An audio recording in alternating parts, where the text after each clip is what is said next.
Alors, mesdames, messieurs, comme certains d'entre vous doivent le savoir, j'ai pas mal travaillé sur l'histoire de la bête du Gévaudan, cette bête qui a sévi pas très loin de chez nous. Alors, cette affaire, vraie, je le rappelle, qui s'est déroulée dans la région au XVIIIe siècle, a fait depuis couler beaucoup d'encre. Certaines mauvaises langues prétendent même que l'encre a maintenant bien davantage coulé que le sang. L'intérêt pour cette affaire a en tout cas largement perduré jusqu'à nos jours, car la littérature à son sujet continue avec bien souvent le pire qui y côtoie le meilleur. Revenons un instant à l'époque des fées. Une bête féroce inconnue dans nos climats y paraît tout à coup sans qu'on sache d'où elle peut venir. C'est par ces mots que, fin décembre 1764, l'évêque de Mende évoquait le terrible animal qui ravageait alors son diocèse depuis le printemps. Qui aurait pu imaginer que 255 ans plus tard apparaîtrait sur la planète Terre une autre bête féroce inconnue jusqu'alors sous tous les climats, bête bien plus petite car invisible, bien plus féroce et bien plus largement répandue, puisqu'elle fait depuis la fin de l'année 2019 des ravages dans le monde entier, rendant malade et tuant parfois à une vitesse folle et par milliers. Ces victimes, tout comme pour la bête du Gévaudan, sont les plus faibles d'entre nous.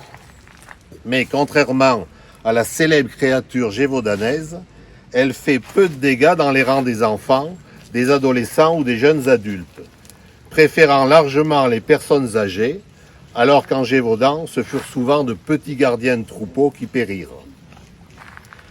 En 1764 et 1765, les plus grands chasseurs du royaume se sont lancés à la poursuite de la bête.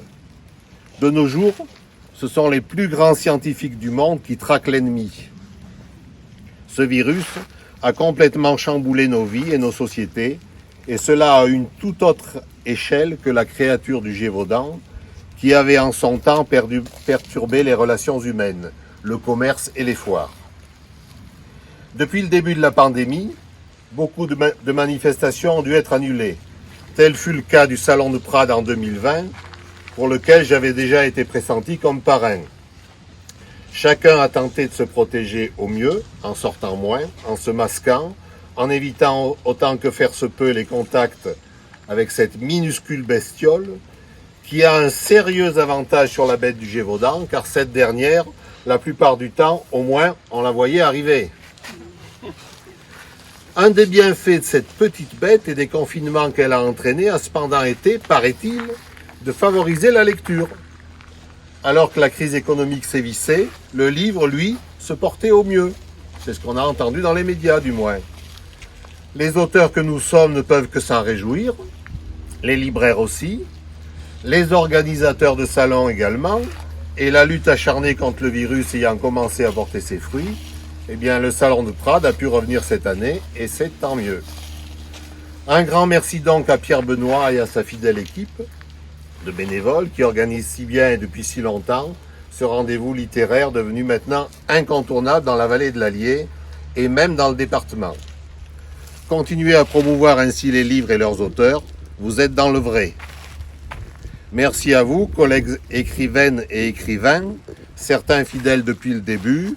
Continuez à écrire, à chercher, à publier, à raconter, à distraire, car la connaissance est bien dans les livres, et si les paroles s'envolent, les écrits, eux, perdurent bien. Heureusement, parce qu'ils sont la matière première de l'historien. Merci à tous ceux, politiques, institutions, associations, je me tourne vers vous, qui soutiennent le livre, la lecture, les bibliothèques, les salons littéraires. Et merci bien entendu à vous, les visiteurs des salons, vous qui venez à la rencontre des auteurs, vous qui cherchez à en savoir un peu plus que ce que vous pouvez lire et comprendre dans les livres. C'est toujours un bonheur pour un auteur de rencontrer ses lecteurs, de discuter avec eux, de leur expliquer sa démarche d'écriture, de recueillir leurs avis. C'est en partie grâce à ces contacts fructueux qu'il peut continuer à produire. Je vous remercie.